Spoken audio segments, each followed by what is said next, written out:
한동훈이 움직이기 시작했습니다.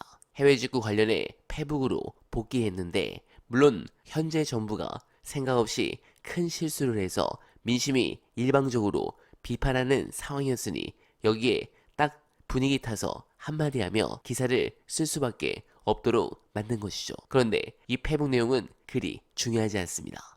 핵심은 전당대회에 나오겠다는 겁니다. 물론 직구가 금지된다면 탈모약이 문제가 있어서 그럴 수 있겠지만 실제로는 당권을 잡고 자신을 보호하겠다 이런 부분이겠죠.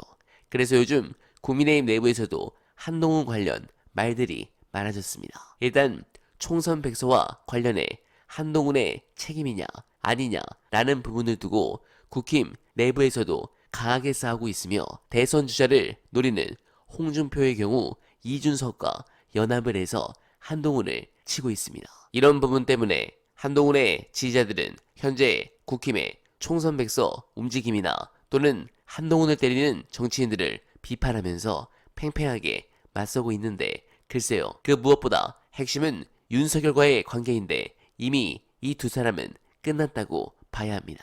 관련해서 이 부분에 대한 제가 생각하는 가장 완벽한 분석 보시고 이어가 보겠습니다. 한동훈은 네. 안 나오면 죽습니다. 무조건 나와야 돼요. 네. 무조건 나와야 돼. 그러니까 맞아. 지금 조금씩 흘리면서 언플하잖아. 한참 뒤에 나올 것 같으면 벌써부터 언플할 필요가 없어요. 그렇죠. 조금 있다가 당 상황이 더 안 좋아지고 음. 지지율이 더 박살이 나고 네. 대선 주자가 없네 이러다가 보수 괴멸이네 이런 얘기가 나올 때쯤 옛날에 홍정욱이 그런 거 잘했거든. 조금씩 자기 인스타에다 올리는 거 그런 거 쓱쓱 하면 되는데 그게 아니라 왜 선거 끝나자마자 보름 뒤부터 계속 흘리냐고. 계속 한 2, 3일에 한 번씩 흘려요. 그러면 준비를 좀 일찍 해야 되겠다라는 생각을 지들도 하는 거 아니에요. 그러다 보니까 대통령실 입장에서는 뭔 생각을 하냐. 한동훈이 나오면 저 그냥 냅두면 안 되는데 저 제껴야 되는데 그러니까 나경원이라는 카드를 영상에 못 넣는 거예요. 네. 옛날 같으면 주저앉히려고 하면 주저앉힐 수 있죠. 근데 만나서 뭐 밥도 먹고 이러고 있잖아. 네. 왜냐면 한동훈이 나오면 한동훈을 제낄 수 있는 카드는 나경원밖에 없으니까. 싫어도 결국 나경원을 밀 수밖에 없거든. 그런 분위기가 지금 여당 내에서 이제 만들어지고 있다. 네, 공감합니다. 만약 한동훈이 당권을 잡으면 특검 때 재밌겠습니다. 잘하면 자신의 정치적 미래를 위해 특검을 받자고 말할 가능성도 있어 보입니다. 그러나 이런 상황에도 안심할 수 없는 것은 우원식을 뽑은 수박들이 민주당에 많다라는 것과 용산의 움직임이 매우 빨라진 부분입니다. 최근 이창수 지검장은 취임사에서 이런 말을 했습니다. 우리 사회는 정치의 사법화, 사법의 정치화가 심각한 상황에 이르러 법치주의가 위기에 빠져 있다.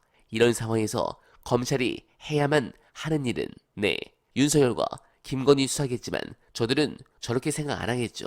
민주당과 이재명 대표 수사일 겁니다. 또한 조선일보 박정훈 논설실장은 김영 칼럼에서 이런 주장을 했습니다. 조선일보의 논조로 신임 중앙지검장의 말을 해석하면 검찰이 해야만 할 일은 민주당과 조국혁신당을 대상으로 파상적인 공안몰이를 하겠다는 걸로 들립니다. 그리고 그가 중앙지검장에 부임한 날 김건희는 칩거 153일 만에 얼굴을 드러내고 공개 행보를 개시했습니다. 마치 면죄부를 받기라도 한 것처럼 말이죠.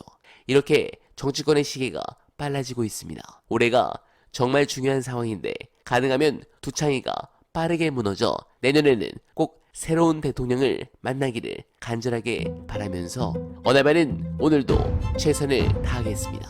여러분 고맙습니다.